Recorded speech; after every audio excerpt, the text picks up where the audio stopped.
Today, it's about harvest and gratitude. So as you would expect, I want to talk about the creation story. And yeah, exactly. So if you ever pick up a book, just a normal book, Harry Potter or whatever it is that you guys read these days, you don't read the whole book to start with, maybe. Most normal people look at the back cover and there's a summary of the book right there. Or maybe you open it up and you read the introduction. If you're reading a book, say about cars and car racing, they'll say, this is a book about car racing in the 1960s when Ford and Ferrari went to battle at the Le Mans, right? You see a little bit of an introduction to tell you about the whole story of what the book is going to be about. Well, guess what, folks? The Word isn't really any different in that way. Because at the very beginning of the book, it gives you a summary of the whole book. It's called the creation story. And in the creation story, it says, here, we're going to tell you what this book is about. It's about the creation of good people. That's what this book was about. It's about creation of spiritual people. And after the introduction, the creation story, we have Adam and Eve and Cain and Abel and Noah and Abram. And it's the story then of following a certain people through their process of trying to go through the creation story. That's what's happening, right? The whole thing else is just the details of the creation story. So with that in mind, I'm just going to do this review of creation because I want you to see, and this came up for the adults a couple weeks ago, that within the creation story itself, within this big story, there is this idea of being grateful to the Lord and being thankful, Lord, and seeing that the Lord provides so many things. And my point in all this is just that if it's in the creation story where only the big stuff is there, the important things are there, and being grateful is in there, therefore, it's really important that we're grateful. It's not just kind of a throwaway comment. Some things you can say, oh, I don't need to remember that. Well, this is something that the Lord's telling us, I want you to remember. So let's just go through this reasonably quickly, just to get you the idea of where this goes. So the first day of creation, I'm not even going to quiz you on this one. Let there be light. Of course you knew that one, right? Yeah, of course. Let there be light. First day of creation, let there be light. There was in the beginning, the world was a formless place. So he's saying that before you enter this creation process,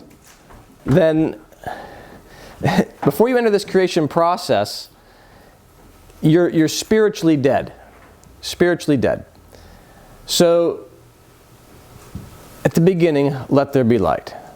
And then the next day, and light is about understanding the difference between right and wrong. That's the fundamental thing there. What's the difference between right and wrong?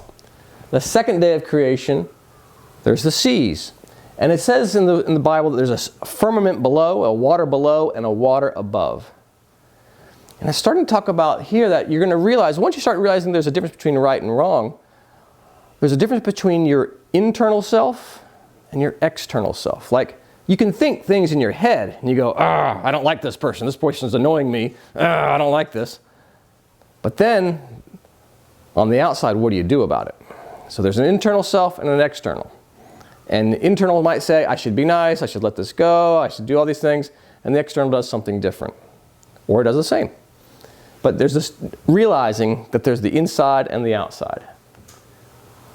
On the third day, it's about realizing you can take different actions. It's called repentance. So you go, okay, I have this problem where I yell at people. I shouldn't yell at people, and I do this. And then the third day is, all right, I'm going to stop doing that. I'm realizing that because I now know that there's right and wrong, and there's these two parts of me, I'm going to stop doing this. I'm going to make some changes. On the fourth day, the sun. The sun is about love. Anytime you think about heat, it has to do with love. The moon and the stars have to do with the faith, and these stars are the things that guide us. Think about ancient sailors out in the water. How do they navigate? Through the stars. So the stars are things that guide us. But so far, if you get up to this fourth day, everything's pretty dead. The only thing that's living is just some vegetation. There's not a whole lot of life in the world. And this is where we get to this idea of grateful. Because on the fifth day, we have fish. We have things in the sea and creeping and crawling things.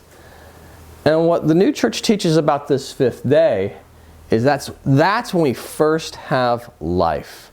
And with that, it's an acknowledgement that the Lord gives us everything. Everything that good comes to your life is from the Lord. And everything that good in anybody's life, it comes from the Lord.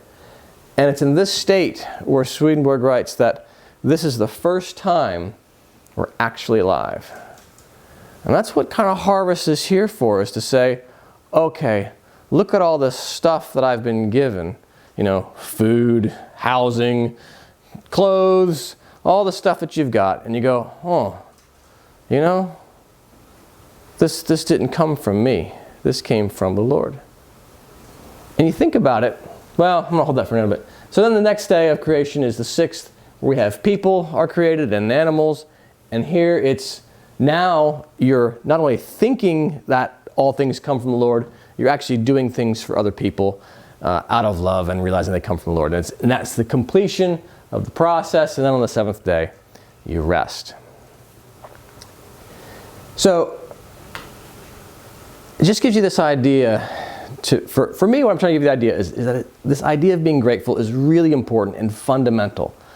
Like the whole point of the word and the creation story is to get to that seventh day, right? It's like if you want to drive from here to Brisbane, you got to pretty much go through Coffs Harbour. You know, it's just on the way. You got to go through it. And if you're going to go to that seventh day, you got to go through day 5. You're just going to have to do it. So the idea here is if we work on this being grateful and thankful for all the good things, then it helps us get to that day 6 and then day 7 and we're there. That's the whole idea.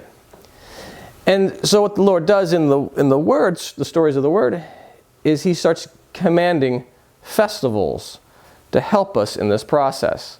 Because it's one thing if I say, you know, and Laurie, you know, you need to be more grateful, you know, no, you need to be grateful, okay? And Laurie says, yeah, okay, I should be more grateful. But it often helps us to get in the habit of being grateful when we have a festival or something like that to kind of, you know, remind us, oh yeah, you know what? I know I'm supposed to be grateful, but I forgot. I just got busy with life. I was going through school and I got this stuff going on and I didn't ever stop to be grateful. I just kept on going. So the Lord says, let's help out here. Let's have some festivals where we can remind ourselves, oh yeah, grateful, 5th day. It's important. We got to get through that. So in Exodus, we see that the Lord commands the children of Israel. They've come out of the land of Egypt. They're camped out at Mount Sinai, be given all these instructions. And what does He says? Celebrate the festival of harvest. Oh, yeah, that's what we're doing today, right? And what are you bringing? You're bringing the first fruits of the crops you sow in your field. Now think about this for just a second, because those clothes that you're wearing, where did they come from? Shops. Did you buy them? No. Who bought them for you?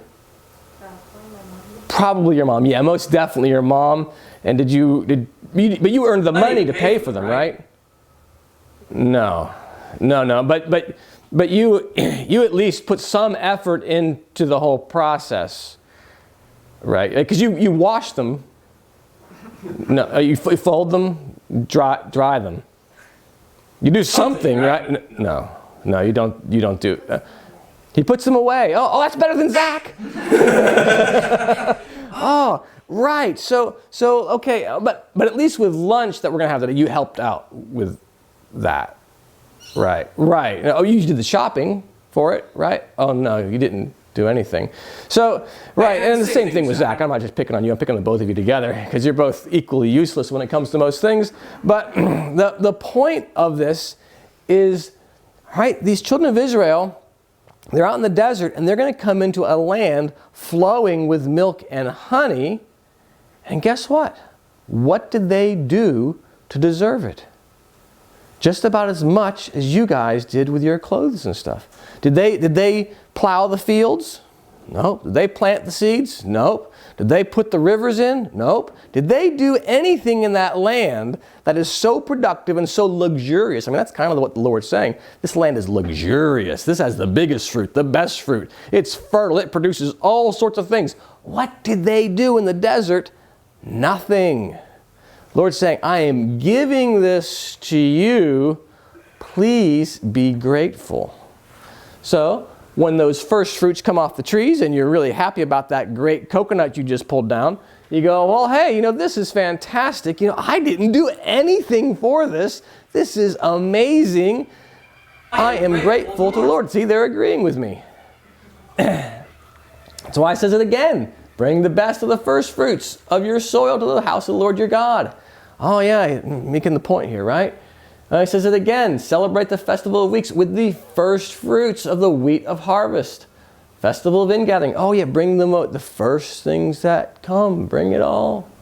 Bring the best of your first fruits to the soil of the house. Oh yes, bring the first fruits. So it's not like bring the Lord the leftovers, the scraps of your table. After you've had lunch and a big party, scrape off the leftovers, the crumbs on your plate, give that to the Lord. No, that's not what he's saying. He's saying, give me the stuff that is good.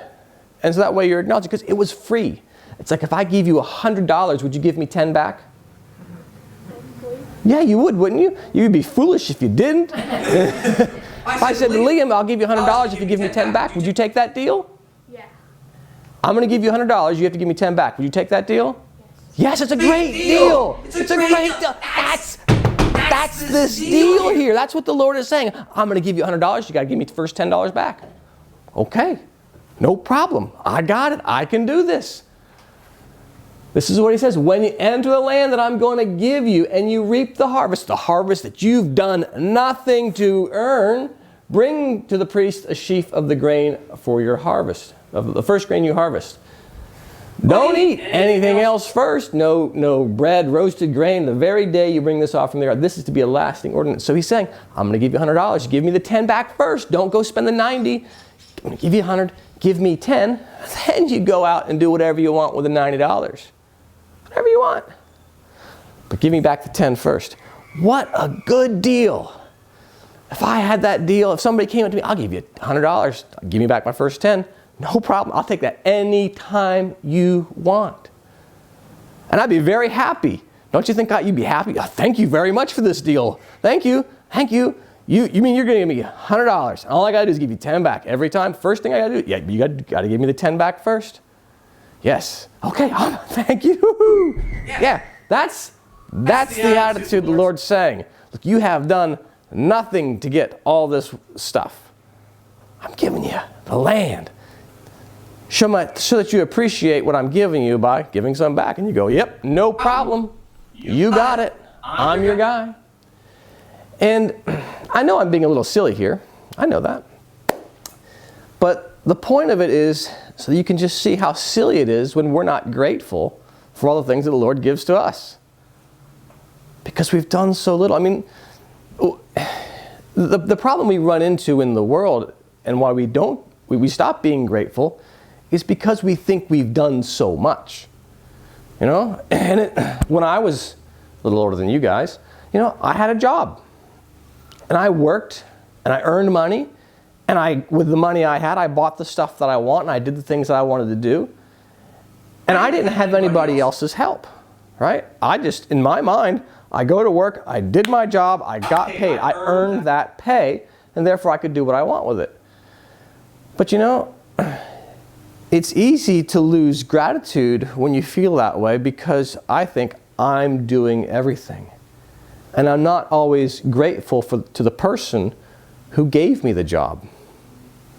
I'm not grateful to the company that's provided a business for me to work in.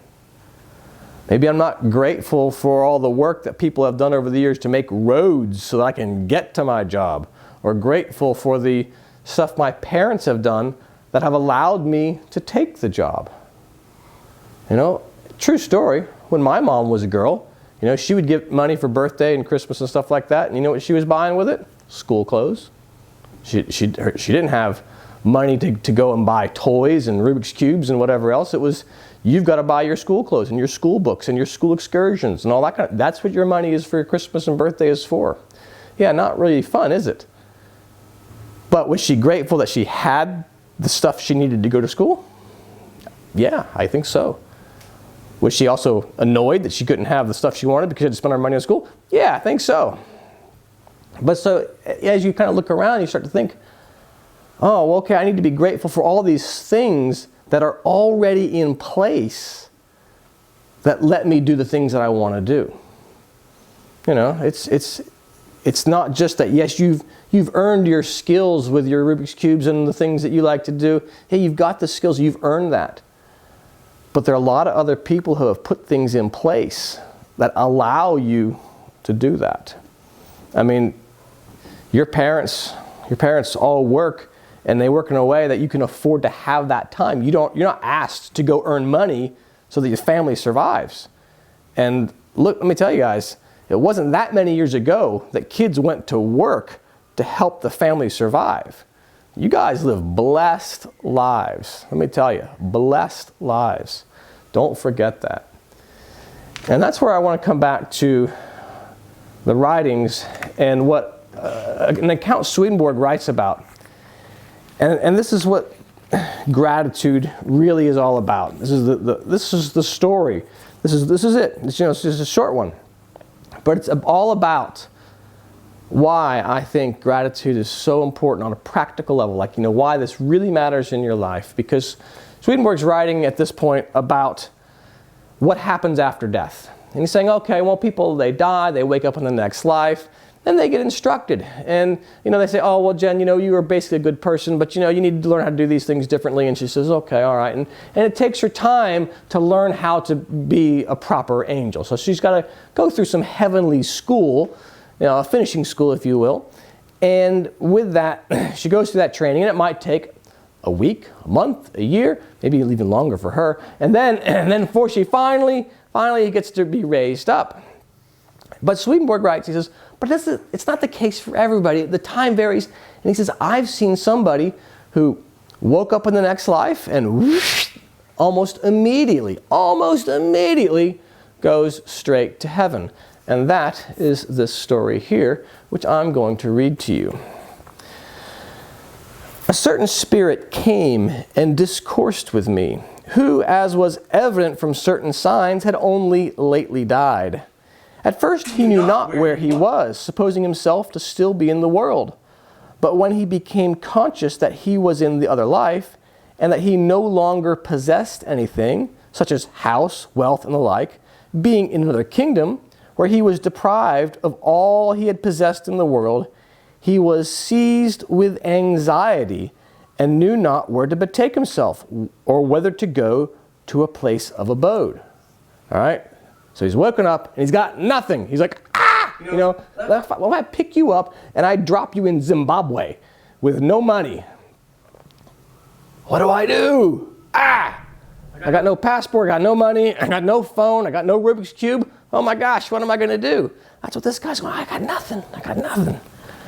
He was then informed that the Lord provides for him and for all. And he was left to himself that his thoughts might take their wonted direction as in the world. So he's left alone for a little bit. He now considered what he must do, being deprived of all means of subsistence. And while in this state of anxiety, he was brought into association with some celestial spirits who belonged to the province of the heart, and who showed him every attention that he could desire. So he's like, oh, some people came along and helped him. This being done, he was again left to himself, and he began to think from charity how he might repay a kindness so great, from which it was evident that while he lived in the body, he had been in the charity of faith, and therefore at once was taken up into heaven. So you get this? He's freaking out because he's got nothing. These angels come along and they take care of everything he needs. Doesn't spell it out, but he's like, well, what am I going to do for a place to live? And the angels say, oh, well, we've got a house for you over here. It's been prepared for years. Oh, but I don't have any clothes. Oh, well, we've got this for you too. Oh, what am I going to eat? Oh, well, just whatever he needs. Bang, bang. And he's like, oh my gosh, all this stuff. I've been in the world, and nobody, I felt, gave me much of anything. I had to work hard, and you guys are just giving me all this stuff. Oh, you need a new house, cars, whatever it is. Boom, boom, there it is. And he's like, wow, Wow! How do I repay kindness so great? And with that, he goes to heaven. That, my friends, is the power of gratitude. That's what the Lord is trying to instill in you. Oh, wow. Look at this nice stuff that was done for me. Somebody bought my clothes, they washed them, they folded them, they put them in my room. All I got to do is put them in my drawer. That's all I got to do? And I get clothes? Oh, this is amazing! Oh, wow! You know, this is great. You know, mom calls you for lunch, dinner, whatever, and you sit down and you see the food before you and you go, oh, look at this! All I have to do is wash my hands. All I have to do is wash my hands? This is amazing! I didn't have to shop for this food, pay for it, cook it, clean it, you know, deal with the oven, anything. I just sit down and wash my hands and boom! Food appears? Wow! Huh? You get it? Are you picking up what I'm putting down here?